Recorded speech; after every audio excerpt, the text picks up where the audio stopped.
Okay, let's call this meeting the Haysville Planning Commission to order. First item of business is roll call. Troop, Here. Coleman, Here. Azier, Here. Mortensen, Rinky, Here. Blood. Next item of business is a modification of the agenda.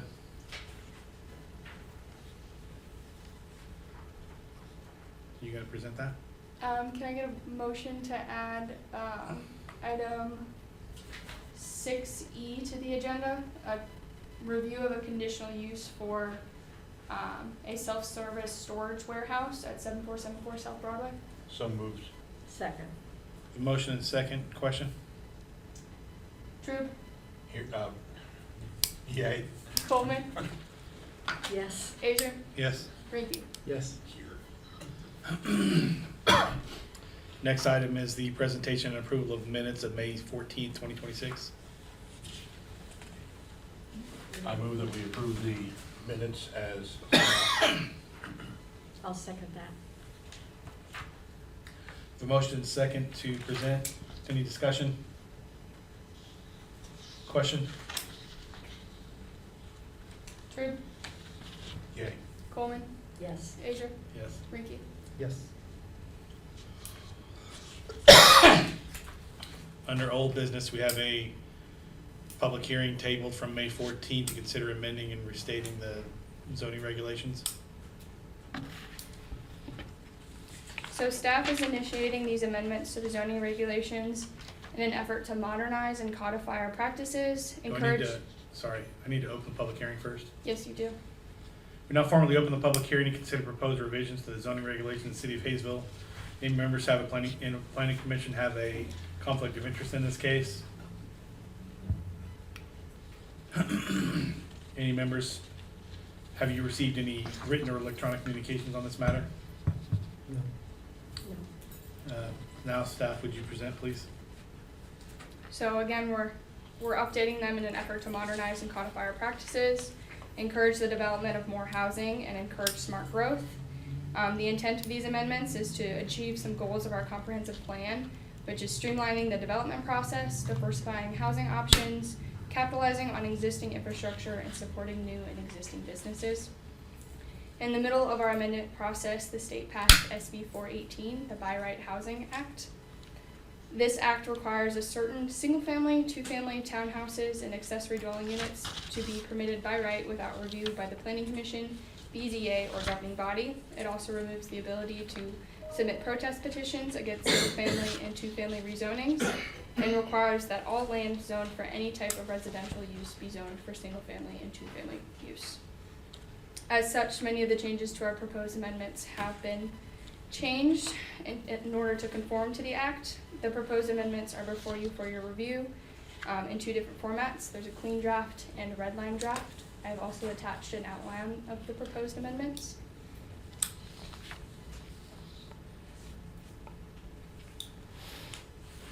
Is that ready for us to move on? Mm-hmm. Any questions for staff?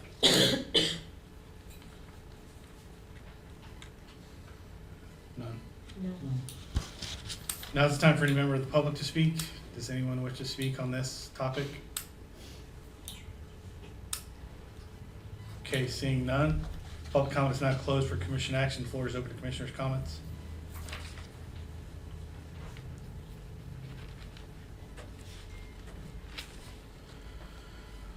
Any discussion?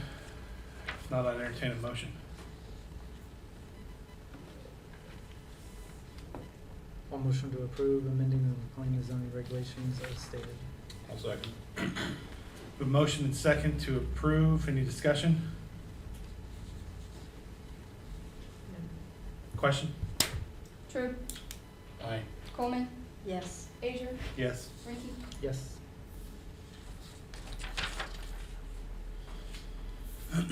Under new business, we have another public hearing to consider vacating complete access control and utility easement for a property generally located at the inner block of East Freeman. We now formally open the public hearing to consider proposed vacation of a portion of the platted utility easement and access control generally located in the inner block of East Freeman. Any members have a conflict of interest in this case? No. Any members received any written or electronic communication on this matter? Staff received any written or electronic communication? Only what's been included in the staff report. Will you please present? So this vacation is for property in the 800 block of East Freeman Avenue. The applicant is looking to vacate the complete access control and the utility easement on the west side of the property. The property, or the subject site, comprises of two platted lots, Lot 3 and the east 20 feet of Lot 4, Pear Tree Second Edition. It's currently vacant, though there's a small shed in the southwest corner, and it's been vacant since at least 2006. There's a driveway approach constructed on the northeast corner of the property to access East Freeman Avenue, which is a paved 2-lane residential road. It was platted in 1979 as the Pear Tree Edition, and then replatted in 1980 as the Pear Tree Second Edition. It was rezoned to 2-family in 2001, and a protective overlay was added that requires all new dwelling units to be a minimum of 900 square feet. There are no other known zoning cases associated with the property. The neighborhood around it is mixed. Property to the south is zoned light commercial, property to the east is zoned 2-family, and property to the west is zoned multifamily 4. The applicant is requesting this vacation in order to build 4 single-family homes with individual driveways onto Freeman Avenue. To do so, they'll need to split the lot into 4 separate parcels, the application for which has already been submitted to the zoning department. They're approved administratively, provided that a set of criteria are met. One of the conditions that has not been met is condition 6, and that's that the split will not result in a landlocked tract. Currently, the property is limited to 3 driveways. The existing access control only allows 2 openings per lot, and one of the openings has been taken by the property to the west, the remaining portion of Lot 4, Pear Tree Second Edition. So a 4th access opening can be provided through this vacation request or by dedicating a shared access easement for 2 of the new lots. The applicant plans to rededicate access control along East Freeman Avenue with their lot split application to limit each new lot to 1 driveway. That is not a requirement. They would like the utility easement that's on the west side of the property vacated so that they can split the lot into 4 equal parcels, and that 4th lot doesn't have to be wider than the others. We received 2 public comments prior to this meeting. Both were requesting additional information, wanting to know what the property owner was planning to do with the property, and staff informed both that he planned to build 4 single-family homes. There have been no objections from any public or private utility companies, though Cox has stated that they wanted to ensure the vacation of the utility easement didn't extend into the rear easement, because the one they're vacating straddles the lot line between Lot 3 and 4. So we have amended, our engineer has recommended that we amend the legal description that was provided to state that the vacation will include the south 20 feet. With all that information, staff is recommending approval, provided that the legal description for the utility easement is amended to not include the south 20 feet, and that the portion to be vacated is clearly marked on an exhibit to be submitted to the Register of Deeds. Such conditions must be met before the vacation request is presented to council. Any questions for staff?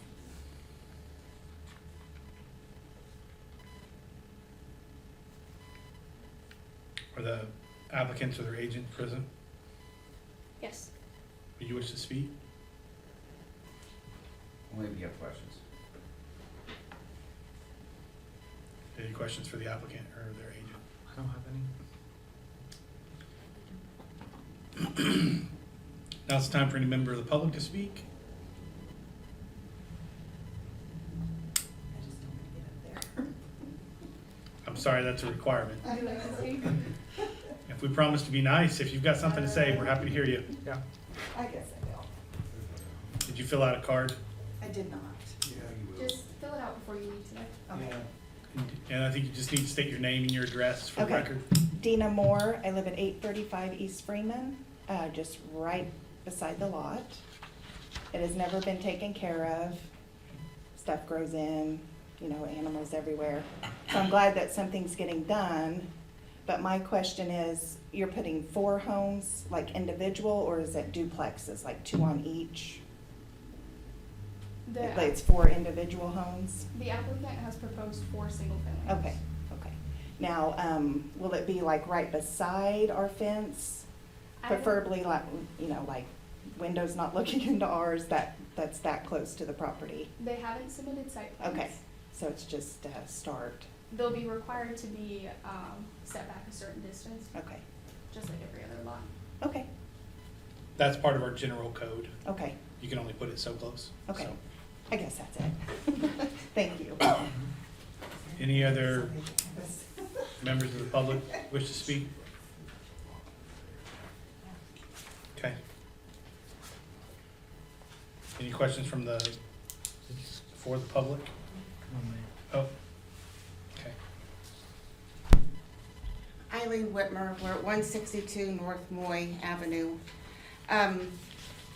Is that space big enough for 4 single homes? It just doesn't seem like it's big enough. Kaylin, The property is 1 acre, so when it's split in 4, they'll each be about a quarter of an acre, which is a 10,000 square foot lot. We only require that they be 6,000 square feet. So there should Okay, be plenty of space for 4 homes. okay.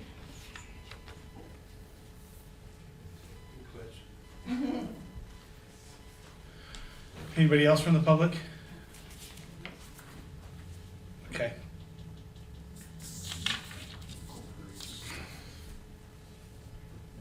Any, Can I ask one question? at the podium, yeah? Thank you.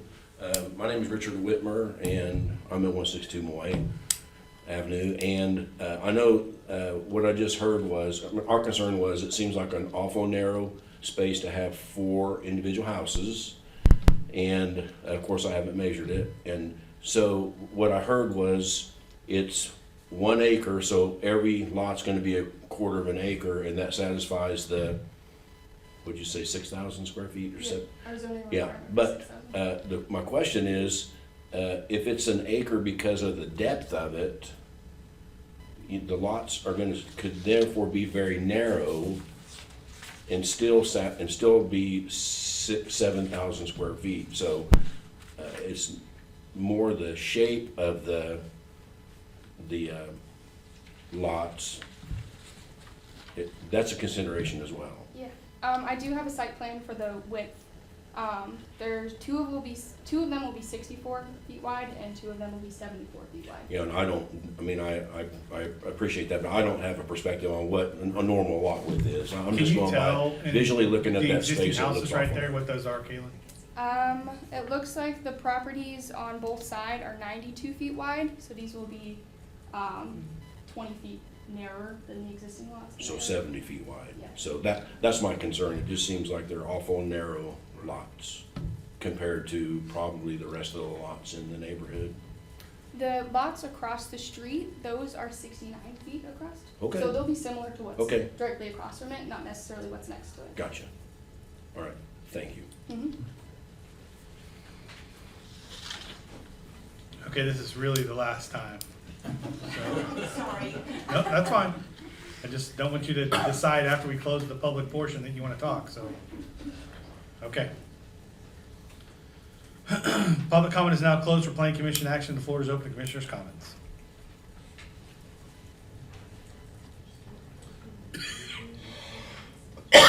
Discussion or a motion? I will move to recommend approval of VAC 2026-003, subject to staff's recommended conditions. I'll second. I have a motion and second to approve. Any more discussion? Question? True. Aye. Coleman. Yes. Asia. Yes. Reedy. Yes. We have another public hearing to consider vacating complete access control for property generally located at 1620 East 84th Street South.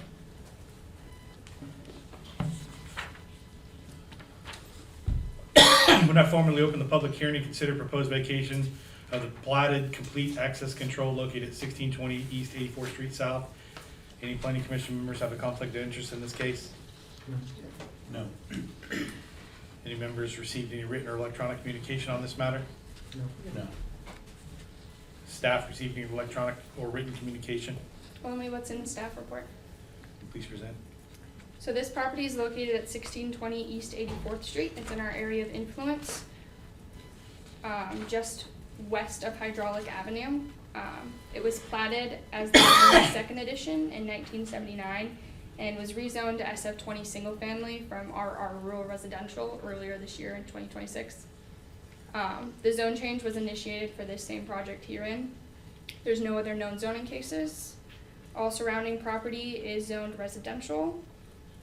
And they're requesting this vacation of the complete access control to split the lot and build an additional single-family home on the north side of their property. They also need to provide access for this lot.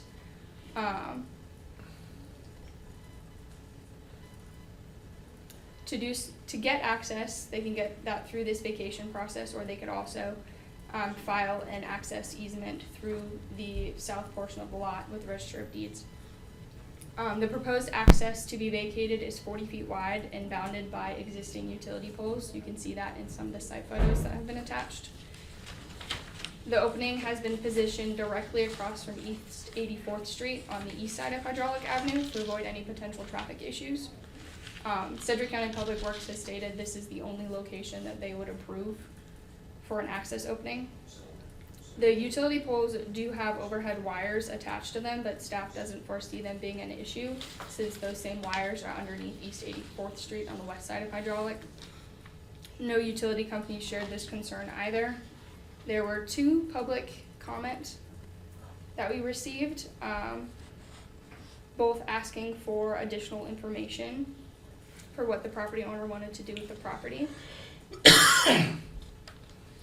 From utility companies, we did not see any objections, though they obviously stated that if there's any relocation or removal, that will be at the applicant's expense. And our city engineer stated that the location of the access opening would be acceptable for a residential driveway, and she has not seen any concerns. So with all that information, staff is recommending approval. Any questions for staff? Are the applicants or the agent present? Okay, you wish to speak at all? I don't think I need to. Okay. Now it's time for any member of the public to speak. If you would like to do so, same rules apply. Anyone?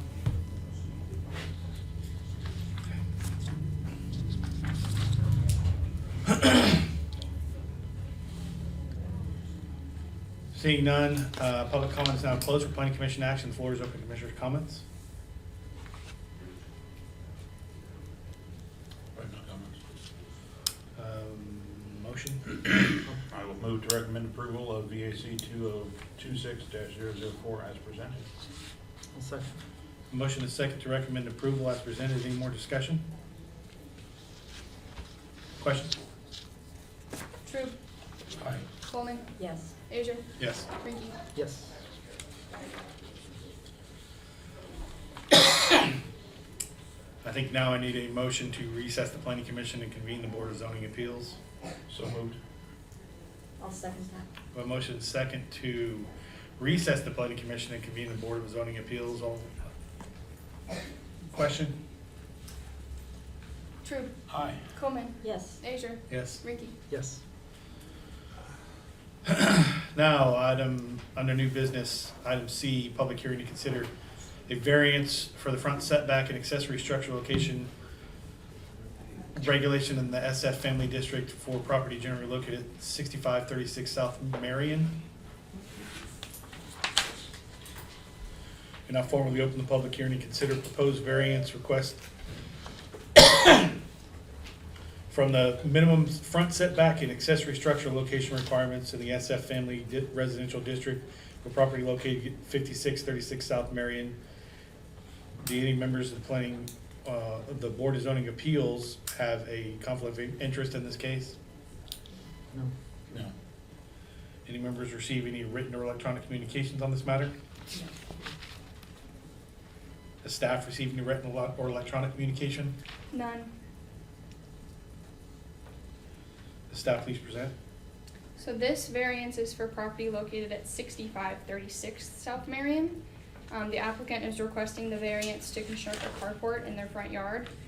To do so, they need a variance from the minimum front setback requirements in the SF district, which is 25 feet, and a variance from the accessory structure location requirements, which limits them to side yards and rear yards. The carport will be 20 by 20 feet in size. The driveway and concrete pad for the carport have already been poured. You can see that in the attached site photos. There's also a trailer parked in the proposed location of the carport. We don't have renderings, but there is a site plan attached. For findings, there are 5 conditions that variances must meet in order to be approved. This is set by state statute. Staff finds that the first 4 conditions have been met. So the variance requested arises from such a condition which is unique to the property and which is not ordinarily found in the same zoning district and was not created by the applicant. Staff also finds that the granting of the variance will not adversely affect the rights of adjacent property owners or residents. And staff agrees that the strict application of the provisions of the zoning regulations will constitute an unnecessary hardship upon the property owner. And staff agrees that the variance desired will not adversely affect the public health, safety, morals, order, convenience, prosperity, or general wealth. Staff neither disagrees nor agrees with the 5th condition, that the granting of the variance will not be opposed to the general spirit and intent of the zoning regulations. The applicant has stated that it will not be opposed. It will provide a better property values and a better class of individuals to stay within the exceptional living standards that are currently in years past have been accepted by the exceptional residents and officials of Haysville, Kansas. Staff, again, neither agrees nor disagrees. Front yard setbacks can have 2 purposes.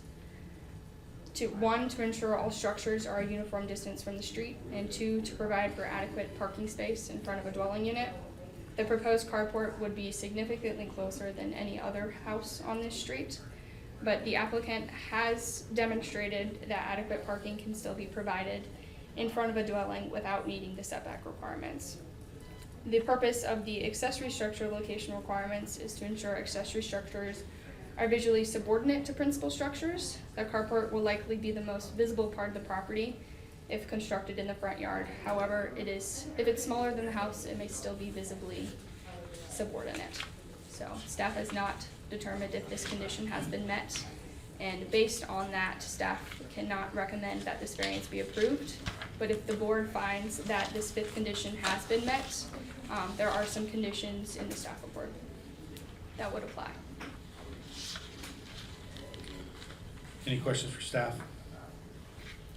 Are there any other similar structures in the area like this? There was a carport to the side of the house next door. I'm not sure that's visible in any of the site photos. It's not.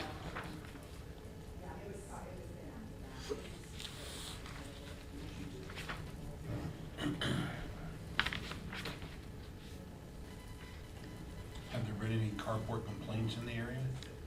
None that I'm aware of. And has there been any other public comment or? I have not heard from any of the people in the notification area about this case. Done? For now. Are the applicant or their agent present? Yes. You wish to speak? Just a couple words maybe, if that's all right. Yep, same rules apply. Like, we know your address, but you gotta state it anyway. Okay, we represent the 6536 South Marion. I'm Chris Sampson. That's Stacy, and she is the listed owner, and this is my father, Tony. He's the general contractor. We kind of grew up in this neighborhood. His mother, my grandmother, lived on Van Arsdale, and so we like Haysville. And so we found a house out here, and we thought we'd do pretty well on trying to fix it up. And it's been a job, man. We've been on this house for probably 4 years. And so, you know, we work a little bit, save a little bit, spend a little bit, and we're almost done. And so the carport, I feel, will add a nice value to that area and keeping property values up. And with the property tax at about 1.5%, if I'm not mistaken, that would be you know, any property value increases in that area for the amount that we would get for car protection in this area would be well worth it. And it would be pretty. It's gonna be nice. It won't be cobbled up. The one next door is not the prettiest, but it is a carport. There was one around the corner. I meant to bring pictures. I was running late. One around the corner that's, it's probably 10 by, maybe 10 by 15. He's got a carport coming off the front of his house too. He didn't have a garage. We don't have anywhere else to put it. And there's no room to go along the side to go around back. And so we'll make sure it's super nice in keeping with the Haysville area. We appreciate it. Thank you. Now it's time for any member of the public to speak. Sorry. Any member of the public? Nope.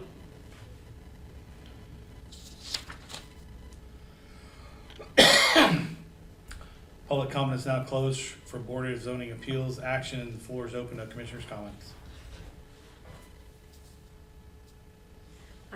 I know the neighborhood. I appreciate you've done a wonderful job on that house. It looks really nice. I appreciate that. Our main,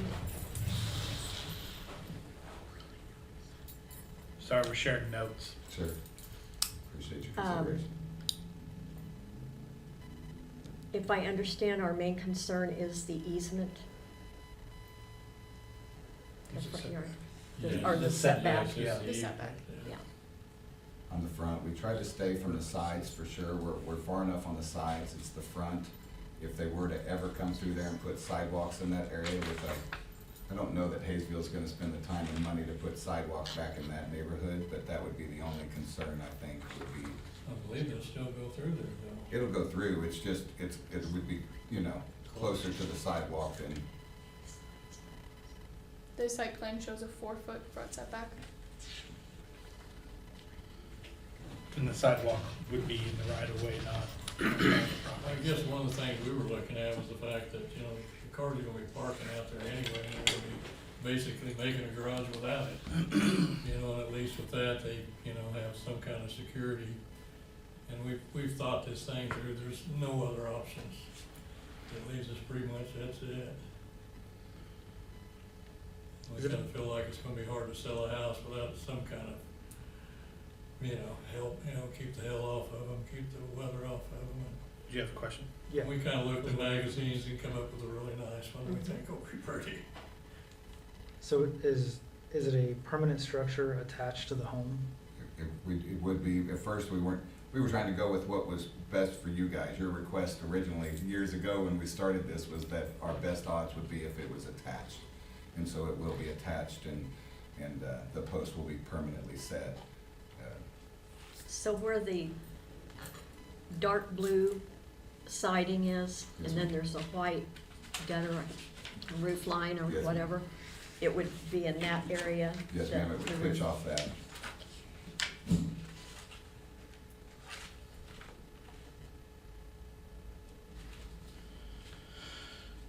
More discussion? I have a motion. Okay. I'll move to approve VAR 2026-001. I think we find the unique characteristics,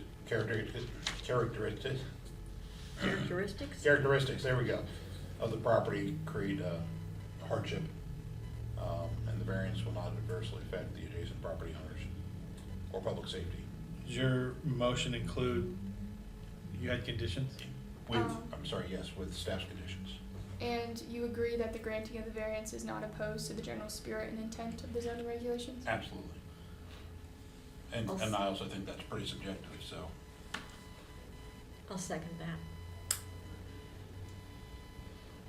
A motion and second, question? Sorry, any more discussion? No. Question? True. Aye. Coleman, Yes. Asia, Yes. Rinky. Yes. Thank you, guys.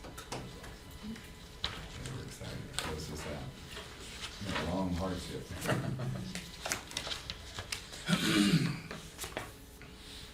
I think I need another motion to adjourn the Board of Zoning Appeals and reconvene Planning Commission.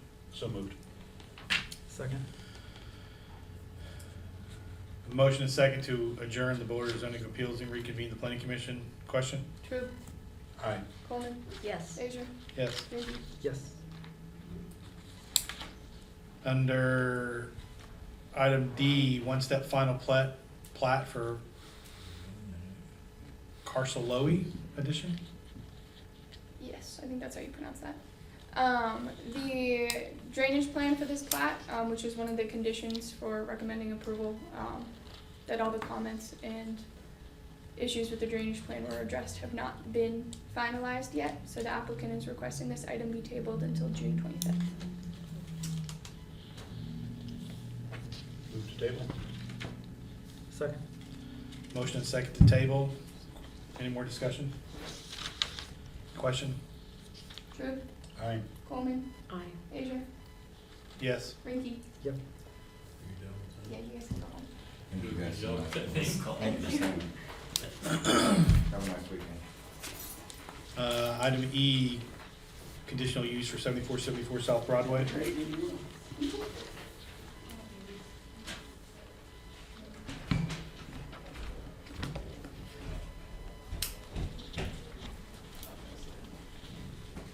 Yeah. Oh, thank you.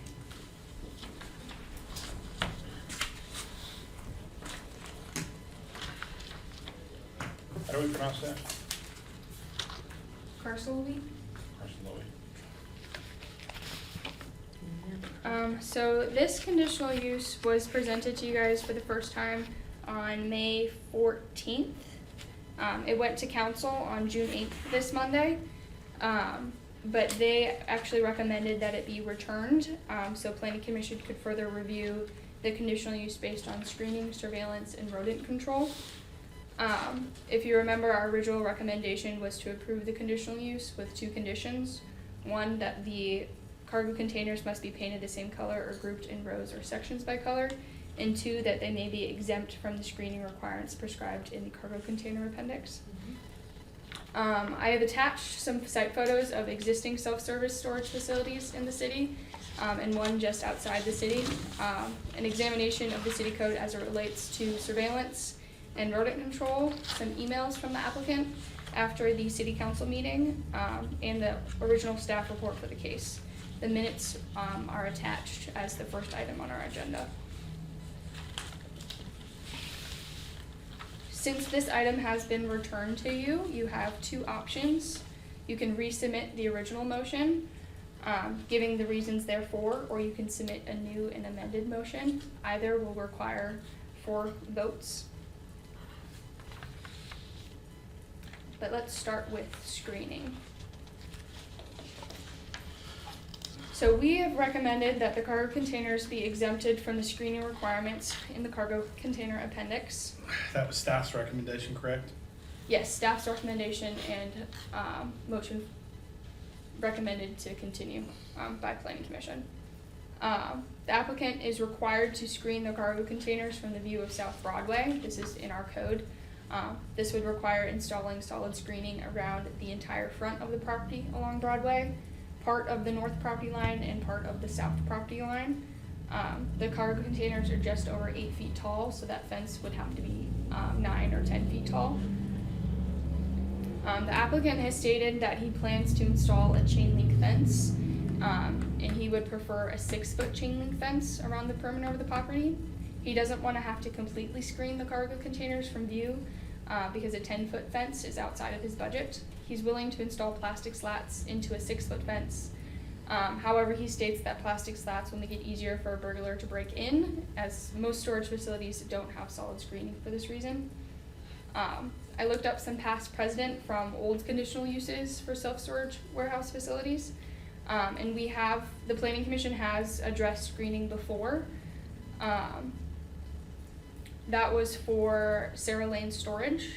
Planning Commission did not recommend screening the property from the street in that case. They just recommended screening it from the adjacent residential, so vehicle headlights wouldn't shine into their properties.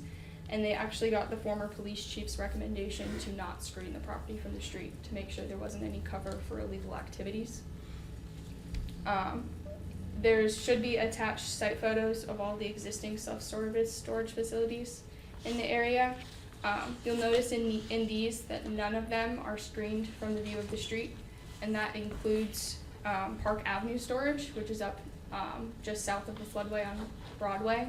They have a solid screening fence around 3 sides of the property, but the side that faces K Avenue is actually wrought iron fence, so it's open to the street.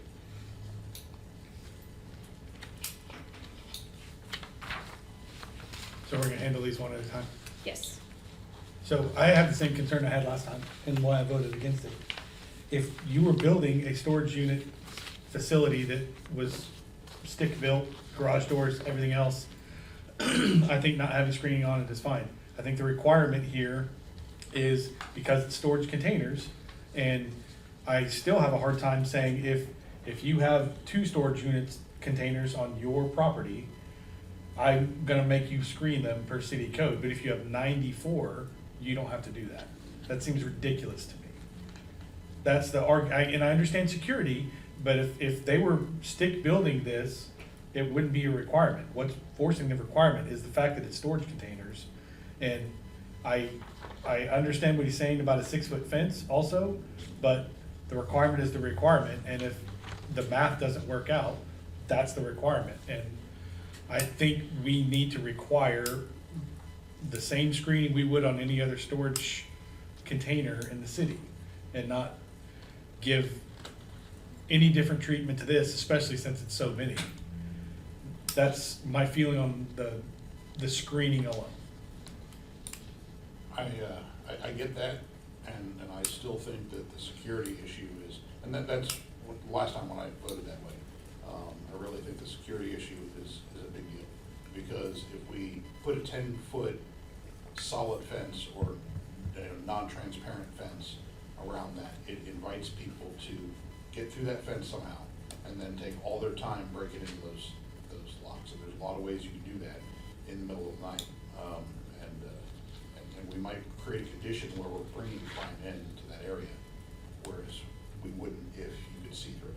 You know, if they know that every car could be a cop driving by. Now, I kind of like the idea of maybe, fencing in 3 sides solid, if you have to, because if there's any residential neighborhood around there. But from the street, it should Sorry. be visible for. I don't want to cut you off, but I want to pause for that one point. It's all commercial around there, right? Or industrial? Because of where it's at. Yeah. That should be in the staff report that you guys have. Except to the west. It's all industrial. And I get the shipping container argument, it makes sense, but I think if it's done right, they don't have to look ugly and bad. If it's an industrial area, it's not really all about, manicured lawns and looking pretty. It's an industrial area. Shipping containers are industrial, they're solid, as long as they're not all rusty and they're well maintained. And we might have some sort of aesthetics requirement we put on there to say that they have to be maintained. We can't have rust spots, they can't have holes in them or anything like that. But outside of that, I think being able to drive by and see what's going on in those lots, especially if you align them so that you can look down the roads as you're driving by, it makes it easier for police to deter crime. Any more discussion? You're still deciding. And we don't have photos of the containers? I think we had them in the last report. They were You did. white. They got handed out to city council and I did not get them back. These are those. Yeah, those ones. Oh, you still have those. That's the only copy I have, so you Okay. can share. And are they gonna remain this color? Was he painting them? As far as I know, he wanted to bring in brand new white cargo containers. Okay. And cargo containers are tough and they last a long time. You know, if you're not bumping them around and stuff, there should be no reason for them to deteriorate.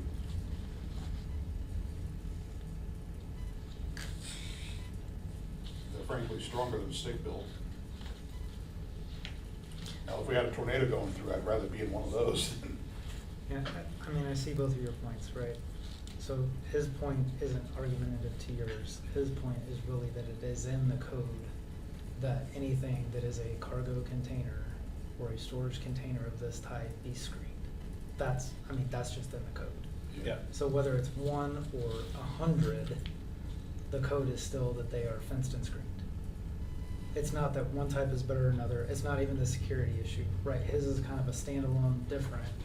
That's what, I just want to say that, like. I Yeah, understand, No, that's a like- good point, that's a good point. Yeah, you So- articulate it better than I did, but, And and if the code, because you're using shipping containers, creates a different problem for you, it's up to you as the developer of that property to solve that problem in a different way.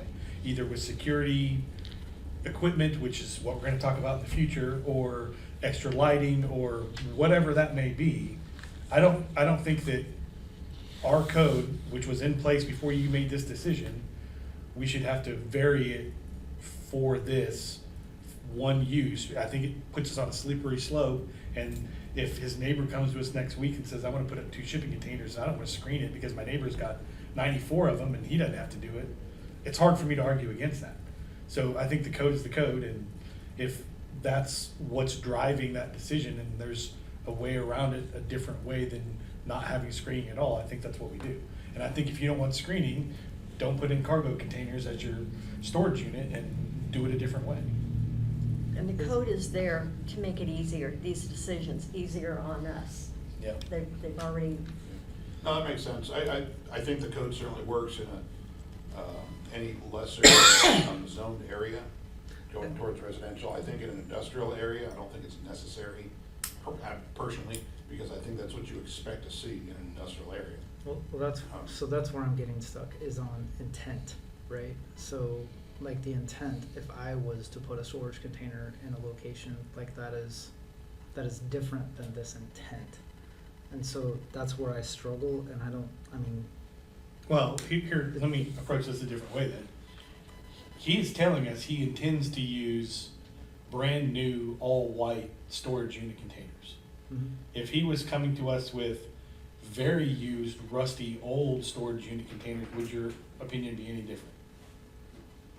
I'd tell them they'd have to do something to make them look better, so as not to, interrupt the aesthetic of the area. I'd say you'd have to fix them up and paint them. Yeah. You can still use them. And it becomes a code enforcement problem long-term, which is a different problem. Sure. But I can do a poor job of maintaining those for the next 10 years, and it's constantly code enforcement's problem. And just because I'm telling you I'm gonna buy new ones that are all white and they're gonna look pretty, there's nothing legally binding him to do that. He can put in there whatever he wants, and then we've got no recourse at all other than code enforcement. What the code is intended to do is, you can have the best interests at heart and try to do the best, but this protects the general public and the community as a whole from an area that, in my opinion, could use some sprucing up agreed. to create a little bit better view going down the street if this isn't held up to their end of the bargain. Okay. and this will border Broadway. Yes, it's off of Broadway. Okay. Thank you, Mayor, Is- we'll be over. Is there anything from a structural standpoint, if, like, depending on how these are installed within code, to change how they're viewed from a structural perspective?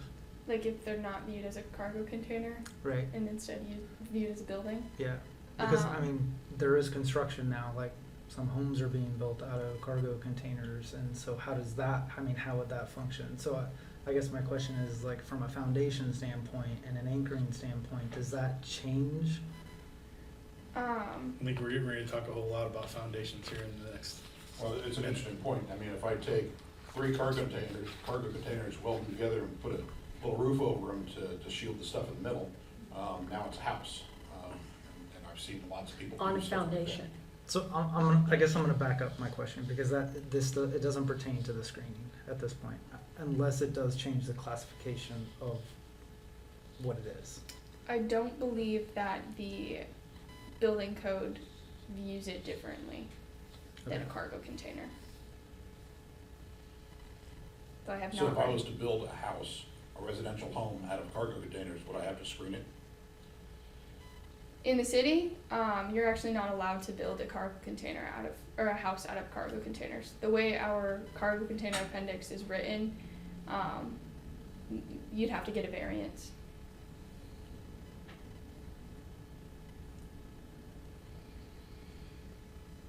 Okay, how do you want to proceed with each one of these separate 3 topics? Yeah.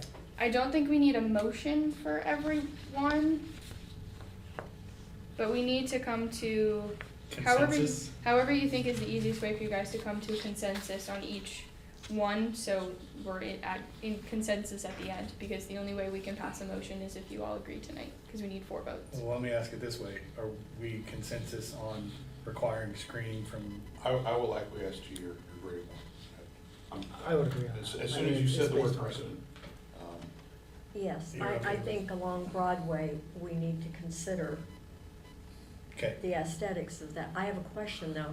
So the height of the screen, the containers are 10 foot tall, 8. 8'6", so the screening needed to be 10? 9 or 10. 9 or 10. And he was willing to go 6? Yes.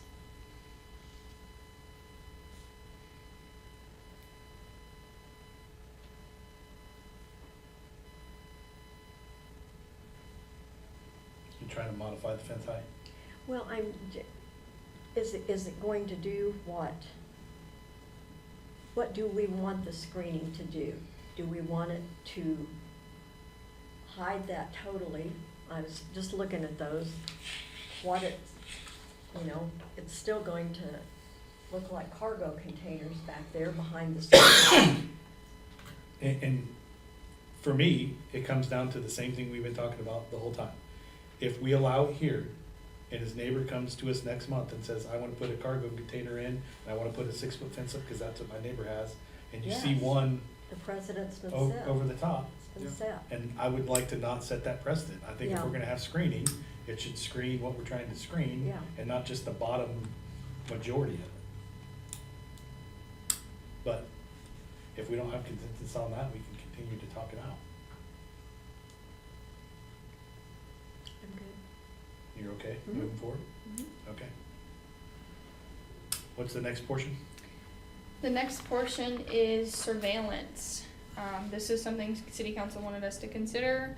We have 2 things in the code that talk about anything related to surveillance, lighting, security, or general public safety, neither of which are applicable to the property. So if we wanted to apply them, we would have to add a condition to the conditional use.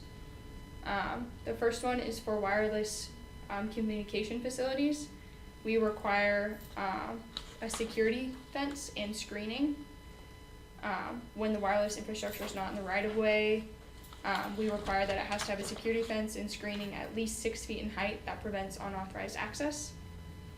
And then we also have a lighting provision that security lighting be installed, but directed towards the ground and not adjacent properties.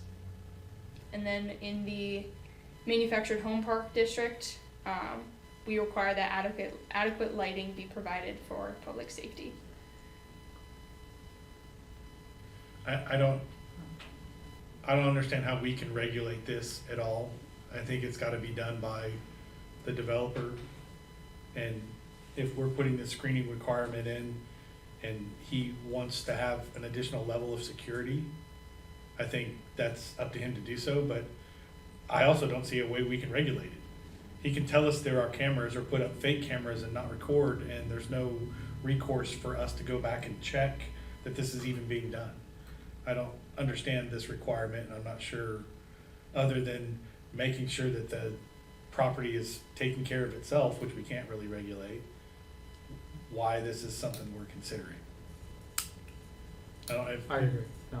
You know, I think wondered this that is too, why the city is putting it back on us to make this decision when it should be the individual, I think. So I guess my question is, what is the consideration? What specifically does the city want us to do or say? What aside? Their specific motion was for planning commission to consider screening, surveillance, and rodent control. Okay, we got screening, and if there's a surveillance fencing requirement or screening requirement, that's gonna be covered under the property screening. 10-foot fence, it's gonna cover everything. If we don't wanna add anything for surveillance, we can choose not to. I think, is that consensus? Yeah. Consensus, yep. Okay.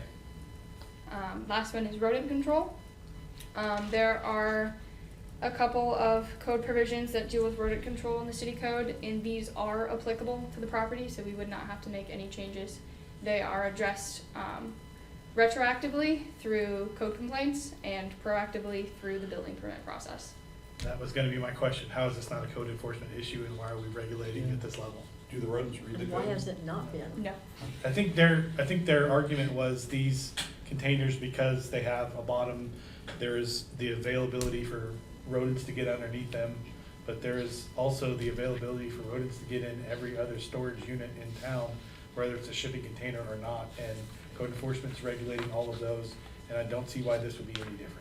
Now, and these shipping containers, I mean, these are ocean-worthy shipping containers, if they're brand new. They have different class ratings depending on the condition. They float.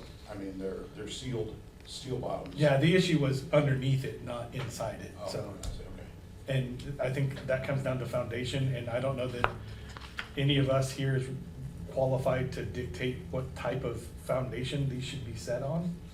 I mean, Well, maybe it it's would have to concrete, be an but all-weather, what would, technically, it wouldn't have to be all weather, they could set it on the dirt. We have an all-weather requirement for the driving surface, but not underneath containers, unless I'm wrong. That is a building code and building inspector question. I know he's requiring footings, but I do not know what the specifics are. okay. But from a zoning regulations perspective, Yeah. like, it's not, like, that's not a valid item. It's for- not something we it should be doesn't- considering, Yeah. but I think consensus is that we choose not to regulate that portion of it and send it back to council. That's all three. Okay, do you need a motion to that effect and a second and a vote? I included an excerpt from the city of Wichita for what they regulate for self-service storage warehouses. Are you interested in knowing what those are? Say that again? There's a section in here for what the city of Wichita regulates when it concerns screening and surveillance and rodent control. For, I think we are in consensus right now. I don't think there's any reason to confuse that. Okay. So, back to my original page. We need a recommendation to approve the conditional use, subject to the first condition, that it is harmonious, everything's painted the same color or grouped in sections by color. Any other conditions you wanted to apply? screening. Under discussion, do they really need to be grouped in sections by color if we're now going to require the solid fence? I mean, it's one or the other, you know, either put the requirement Agreed. that they're all colored the right way, so they look nice from the outside, or if we're gonna shield the whole thing with a 10-foot fence, whatever you wanna put in there can go in there, So no conditions? just the fence. Just the existing code. Okay. So we need a recommendation for approval then? I move that we recommend approval, subject to the existing code. And so I want clarification, that would be the requirement for the 10-foot fence? 10-foot Yeah. solid, They- non-see-throughable fence. They won't be required to match any of the colors on the cargo containers, Right. but they will be required to install a 10-foot fence or a 9-foot fence that is solidly screened, Yes. just from the view of Broadway. It won't be around the Right, entire property. right. I'll second that. Motion and second. Any other discussion? Question? Troop, Aye. Coleman, Yes, Asia, Yes. Ricky. Yes. Line for yeses. No correspondence? None.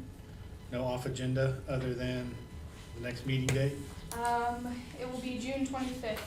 That's when you tabled the plat. ooh, I need a birthday cake on that day. So moved. Motion to adjourn? Second. Sorry, Oh, just making sure I'm in town on June 25th. Oh, Motion and second to adjourn, all in favor? All right. aye. Those Aye. opposed? Thank you.